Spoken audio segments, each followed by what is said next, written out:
vamos a Santa Catarina. Florianópolis aprovou uma medida de internação compulsória de moradores de rua.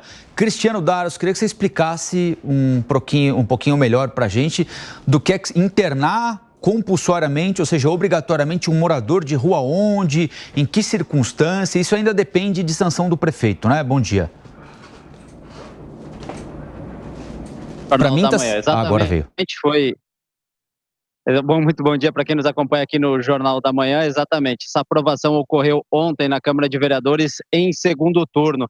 É um projeto que a Prefeitura chama de internação humanizada. A partir de agora, aquela pessoa em situação de rua que for considerada por um médico ou até mesmo um pedido de familiar pode ser internada contra a sua vontade para desintoxicação. Obviamente, passado por esse processo, essa pessoa vai ter que responder depois se vai ficar na cidade ou até mesmo retomar o seu vínculo familiar na sua cidade de origem. É um projeto que gera certa polêmica, mas foi aprovado em cerca de 10 dias. Ele foi levado à Câmara de Vereadores ainda no recesso parlamentar, aprovado um requerimento de urgência, urgentíssima, e aprovado em 10 dias. Nós vamos aqui acompanhar a fala do líder do governo na Câmara de Vereadores, o vereador Renato Jeske, explicando um pouco mais sobre a importância e como vai funcionar esse projeto.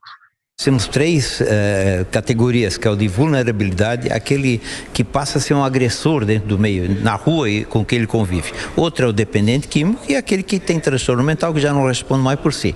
O que acontece? Alguém da assistência social ou do Secretaria da Saúde pode pedir essa internação. A partir daí o médico que tem CRM, ele vai autorizar essa internação, ou pode ser a pedido da família, mas não tem a necessidade premente de ser da família, porque muita gente aqui nem tem mais família.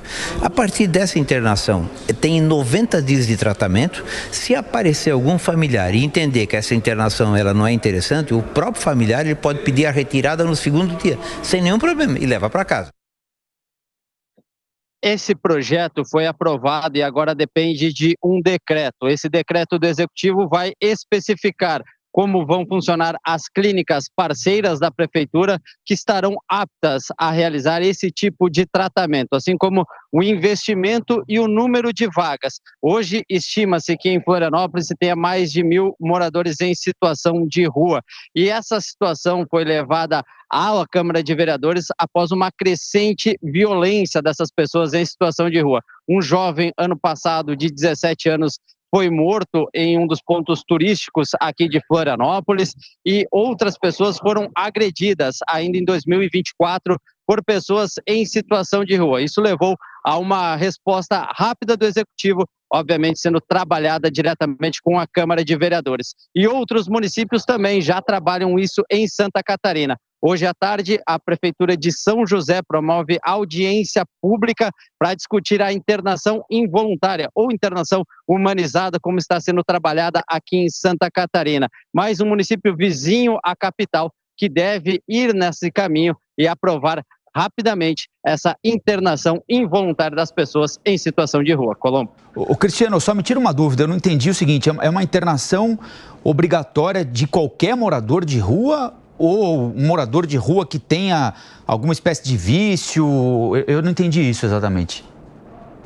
As pessoas que estão em situação de rua e que muito provavelmente são dependentes químicos, boa parte deles são dependentes químicos, e que a assistência social, tendo essa visão de que é necessário esse processo de desintoxicação, vai pedir autorização ao médico e ele vai autorizar essa internação, independente desta pessoa em situação de rua querer ser internada ou não. Por isso, a partir de agora, é considerada essa internação humanizada, porque vai passar pela assistência social, vai passar pelo crivo de um médico antes dessa pessoa ser levada a essa internação. A partir de agora, qualquer pessoa em situação de rua que for considerado necessário essa internação pode ser levado a uma clínica onde vai permanecer por 90 dias. Há a possibilidade também de familiares pedirem essa internação, eles requerendo ao sistema público que essa pessoa ou esse familiar que está envolvido com drogas ou é dependente químico já há um bom tempo,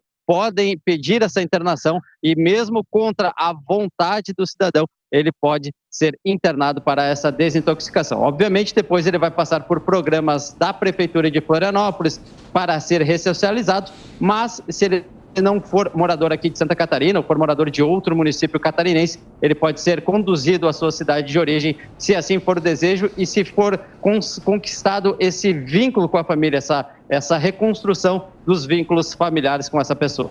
Ah, tá bom. Agora entendi direitinho, Cristiano. Queria ouvir, obrigado, viu? Antes de mais nada, meu amigo. Queria ouvir o Zé Maria Trindade, porque esse é um assunto sempre delicado, né, Zé Maria? Até que ponto o Estado deve interferir na condição de alguém? Até que ponto o Estado deve permitir, por exemplo, que criança fique na rua, que idoso fique na rua, que gente que em tese não tem mais condição de tomar decisão sobre a própria vida continue na rua? O caso de Florianópolis está bem explicado, né? Então a prefeitura deve submeter a médico, assistente social, a partir do momento que identificarem ali um problema mais grave, a prefeitura se sente autorizada a fazer internação compulsória e, ao final desse processo, se o morador de rua quiser, levá-lo para a cidade de origem, se ele não for de Florianópolis. É sempre um assunto muito delicado, né, Zé Maria? É muito delicado e eu posso te dizer, eu tenho a certeza de que isso será judicializado e provavelmente a lei vai cair. Isso é um assunto polêmico aqui no Brasil e olha, Rafael, eu aprendi no debate sobre o novo projeto do governo de Bolsa Família, né, com o deputado Marcelo Aros, de Minas Gerais. Ele estudou vários tipos de políticas sociais no mundo inteiro. E devo te dizer que em todos os países este é um assunto muito polêmico. Por exemplo, em Londres, o prefeito tentou tirar da rua todos os moradores, isso é em Londres. Então, qualquer país, por mais desenvolvido, com economia boa, terá sempre uma proporção de pessoas que estão desajustadas e que ficam em situação de rua, né? Por vários motivos. E lá em Londres, o prefeito não conseguiu. Construiu albergues especiais, e veja que a ideia é defender do frio, mas não conseguiu tirar a todos, porque em todos os países se entende que é um direito das pessoas de morarem nas ruas, para se ter uma ideia, né? Então, este é um assunto que será judicializado e será debatido na justiça e o resultado é a lei vai cair, porque há esse princípio, né, do livre-arbítrio e que o Estado, o município, devem apenas fazer uma política social. Onde está esse limite? Eu entendo que proteger o cidadão que está numa condição dessa é essencial. E como proteger? Através de profissionais, psicólogos, psiquiatras, né? E a família. A família tem que ser ouvida. Se a família não faz, o Ministério Público obrigatoriamente tem que ser ouvido e acompanhar a internação. Não existe uma internação obrigatória para todos, e sim para dependentes químicos. E, neste caso, o Ministério Público tem que ser ouvido e existe também a necessidade de um laudo médico. Então, como você disse, é um assunto bastante polêmico e que será discutido na Justiça.